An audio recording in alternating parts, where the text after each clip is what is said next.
जो धीरो योग में प्रचोदयात्मक मतलब है, हे भगवान मुझे बुद्धि दे, मेरे मन में प्रकाश कर, मुझे सही। तो ये गायत्री मंत्र सबसे बड़ा मंत्र है संसार में। अगर इसका आप अपने दैनिक जीवन में भी प्रयोग करेंगे, भगवान से स्तुति करोगे, तो भी इसका आपको लाभ मिलेगा। लेकिन अगर पंडित से करवाओगे तो ना तो आपका जो इसमें रसम पकड़ी में या उसके बाद में जो क्रियाएं करते हैं पहले मन नहीं बात, तो ये बिल्कुल बंद कर दो। इसमें जो मैंने मंत्र का मतलब समझाया, इसमें कहीं आया कि तो हमारे मन तक उसको जो है कुछ आत्मा की शांति दो, आत्मा की शांति का भी बता दिया। उसको आत्मा की शांति मिलेगा, जो अच्छा आदमी अच्छे काम करेगा, लोगों के दुख सुख में रहेगा, किसी गलत वो नहीं करेगा, बुराई नहीं करेगा, या जो भी अपना अच्छा काम करेगा उनको मिलेगा। कर्म तो कई तरह के होते हैं, सत्कर्म भी होता है, दुष्कर्म भी होता है। सत्कर्म करना चाहिए जो अच्छा काम हो।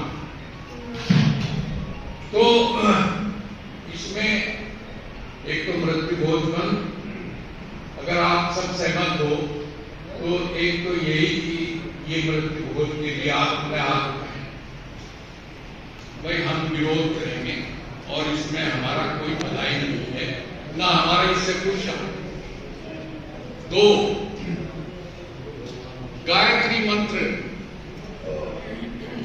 का जाप जो 1.25 लाख या 2 लाख या जैसे मैंने बताया, ये कोई नहीं कराएगा। अपने आप से रोज कर लो, हवन कर लो, उसमें गायत्री मंत्र बोला जाता है। लेकिन ये समझ करके करो कि हम क्या बोल रहे हैं। भगवान सारी भाषा समझता है। अगर मंत्र भी नहीं है तो अपने आप ही प्रार्थना करो, हे भगवान मुझे जो है ऐसा कर, परमात्मा ऐसा करते हैं। वो कोई ऐसा नहीं कि वो यही भाषा समझता है, सारी भाषा समझता है। तो दूसरी बात इसमें यह है कि आप इस बात से सहमत हैं कि ये गायत्री मंत्र कराने के लिए आप अपना दुरुपयोग ना करें पैसे का, और उसको जो है गायत्री मंत्र का किसी को देखता है। इस बात से सहमत हैं तो आप अगले वर्ष की आना मीटिंग में और फिर ये बताना कि हाँ हमने काफी इसमें। अब एक इसकी प्रक्रिया, रवि सिंघाल जी का फोन है,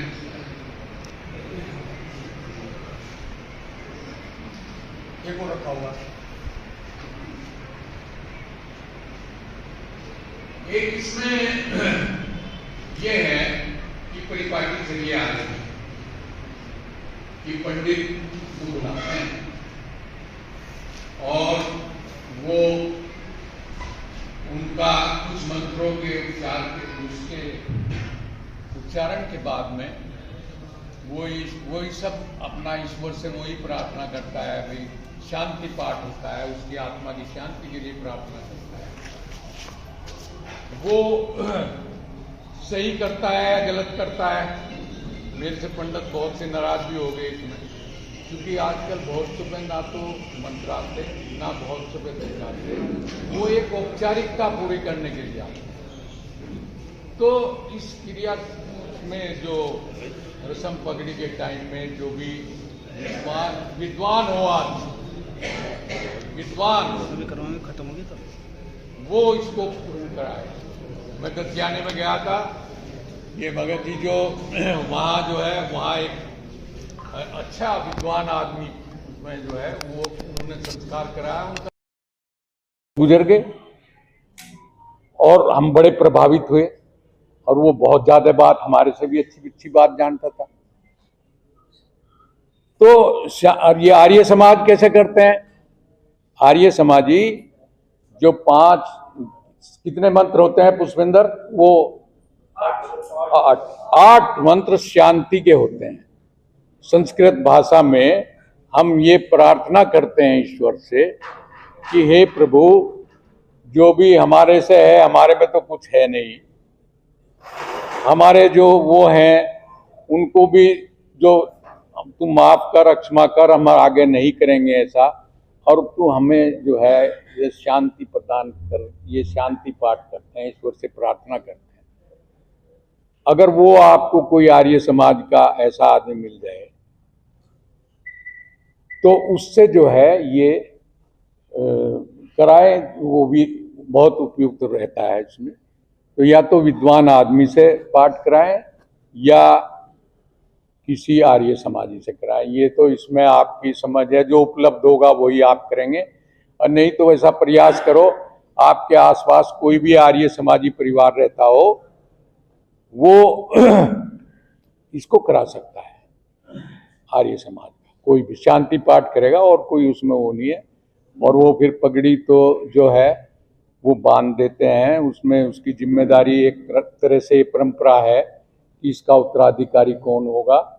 आदमी की तो पगड़ी बांधते हैं, और कोई लेडीज होती है तो उसका कोई कपड़ा यहाँ पर उतार करके जो उसमें घर में वरिष्ठ होती है उसको जा करके वो जिम्मेदारी सौंपते हैं कि जैसा हमारे लोग करते चले आए ऐसा ही जो है आप उसका अनुकरण करें। उस परिवार की क्या 1 बजे का टाइम है तो प्रतीक्षा करते हैं, अब वो मंत्री नहीं आया, वो फलाना आदमी नहीं आया, और सब लोग जो है वहां बैठे रहते हैं, आ जाने दो भाई, आ जाने दो, देख लो, बाट देख लो, 5 मिनट देख लो, 10 मिनट देख लो। तो ये उचित नहीं है। अरे भाई ठीक है, वो भी संवेदना व्यक्त करने आ रहा है, वो कोई अलग नहीं है, आप लोगों का ही चुना हुआ वो है, व्यक्ति है। तो ये सामाजिक व्यवस्था ऐसी होनी चाहिए कि उसमें तो जो भी उस टाइम पर है उपलब्ध हैं वो सभी लोग बैठें, और उनमें से एक व्यक्ति जो उसके जीवन चरित्र के बारे में, उनके परिवार के बारे में, जो उनके बच्चों के बारे में है, वो सारी बात बता दे। सब जो भी बात, बहुत से ऐसे शामिल होते हैं कि जिनको पता नहीं, तो उसके बारे में वो।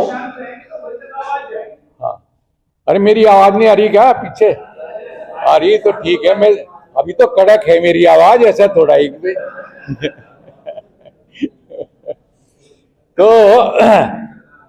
ये उसमें क्या बता रहा था मैं, भूल भी जाऊं बीच में। प्रतीक्षा ना करें, आ जाएं तो बहुत अच्छा है। शोक संदेश भेजते हैं लोग, शोक संदेश पढ़ दीजिए, फलाने ने ये भेजा, ये भेजा, ये भेजा। बहुत से ऐसे हैं शोक संदेश भी भेज देंगे और वहां बोलने भी खड़े हो जाएंगे। नहीं, लोगों का टाइम वेस्ट करना, और उनको क्या, उससे क्या कोई डबल हो जाएगा, उसको शांति मिल जाएगी? ऐसी प्रथा बिल्कुल ना वो करें। चाहे वो, ये भी नहीं मैं कहता कि उनसे कराओ ही ना, अगर वो जानता है और उसके कहीं बिल्कुल निकटतम है तो उसी को दे दो अवसर कि भाई आप इनके परिवार के बारे में और इनको शांति के बारे में 2 शब्द बता दें। और फिर एक आदमी के बोलने के बाद में एक सामूहिक श्रद्धांजलि के लिए जो भी वरिष्ठ आदमी हो उसको आमंत्रित करके, और वो भाई तुम्हें छीन लेगी क्या मेरी बात? ए लड़को, सामूहिक श्रद्धांजलि में जैसा वो था, गायत्री मंत्र का उच्चारण करते हैं, कहीं 3 बार कर देते हैं, कहीं 5 बार कर देते हैं। और वो भी ये नहीं क्योंकि खड़ा होकर के, जहां जो जिस अवस्था में होता है ईश्वर उसकी सुन लेता है, किसी भी अवस्था में हो। तो जहां उसमें गायत्री मंत्र का जाप करा दें, जो भी करवाने वाले जो वरिष्ठ लोग हैं वहां, जो भी कराएगा उसको जानना चाहिए, ये आप लोगों में से भी कराते हैं बहुत सी जगह। फिर उसकी आत्मा की शांति के लिए ईश्वर से प्रार्थना करें, 2 मिनट का मौन होता है। फिर जो शांति पाठ होता है, और फिर उसके बाद में उसके उस पर जो है पुष्पांजलि, अपनी श्रद्धांजलि, सब लोग उसमें जो है श्रद्धांजलि फूल चढ़ाए बगैर ना उसको अर्पित करते हैं, जो भी उसको।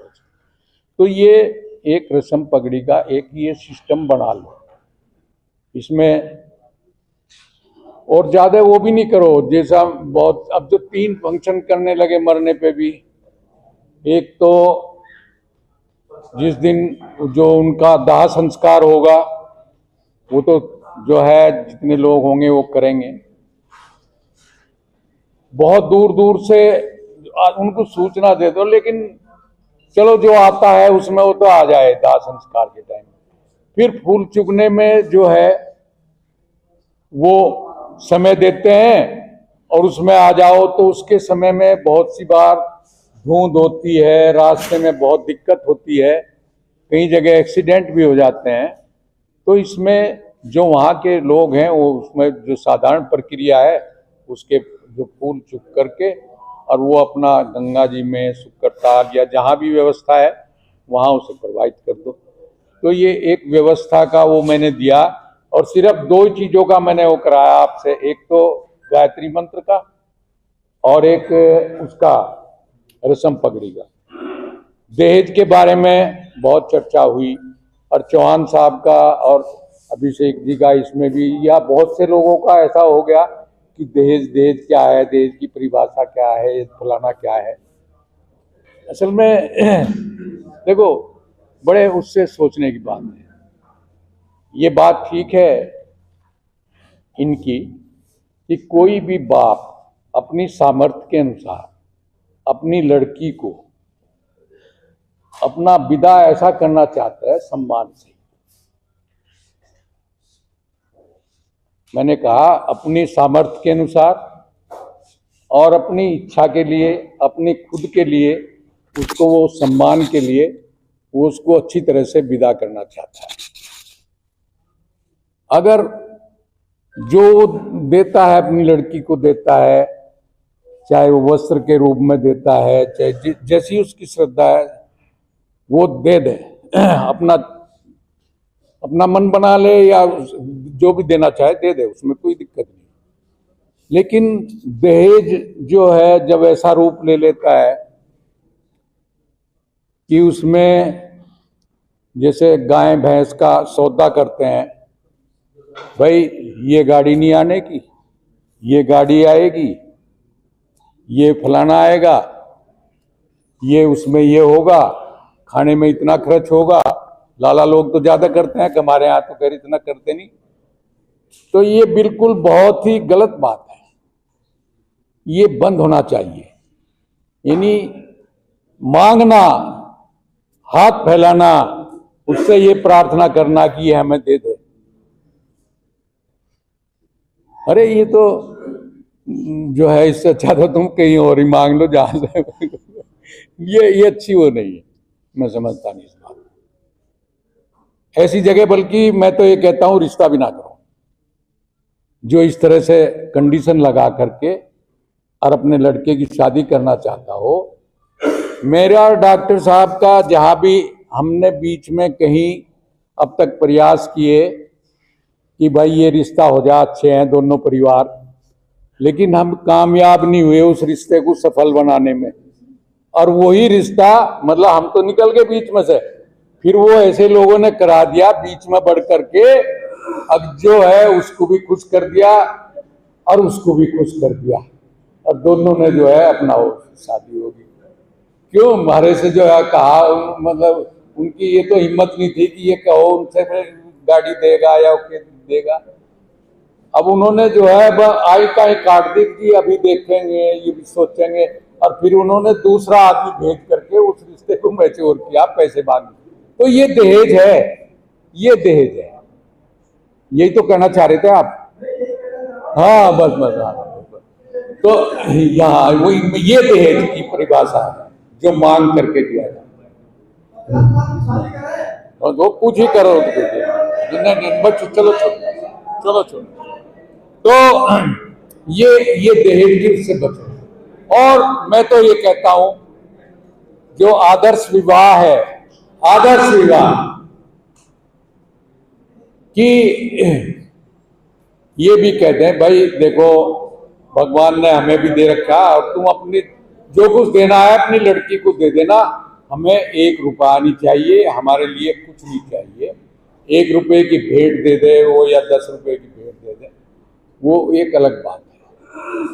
तो बहुत आदर्श का जो है बहुत से लोग करते हैं और एक प्रधान जी ने मैंने कहा, वो सुना मैंने किसी व्यक्ति ने कहा कि ऐसे लोगों को अगर आप सम्मानित करेंगे जिन्होंने एक आदर्श विवाह किया है, यानी जिन्होंने कोई पैसा कोई किसी तरह की कोई वो नहीं रखी और ना ही लिया, मने कर दिया उनको, उसके बदले वो अपनी बेटी को चाहे कुछ भी दे दे, सोना दे दे, तो बहुत चीजें देने के लिए, कोई ऐसी बात नहीं।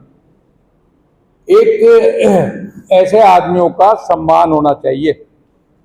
यहां पर कोई आपकी नजरों में कोई ऐसा, मुझे खुशी होगी कि अगले साल सद्भावना सभा ऐसे व्यक्तियों का सम्मान करेगी जो एक दहेज के बारे में आदर्श विवाह का वो करें।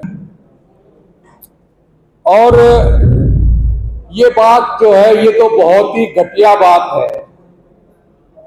हम तो भुगतभोगी रहे, अभी हमारे साथ घटा और कहीं कहीं हमारी बात मान भी लेते हैं और कहीं कहीं नहीं भी मानते, तो हम बुरा नहीं मानते, हमारी बात नहीं मना करते हैं उनसे कि दहेज की लिस्ट भी पढ़ते हैं। जैसा अभी बताया, रोकने जो संस्कार से करके भाई खड़ा हो जा, और वो लोग कहेंगे जिन्हें ना लेना न देना।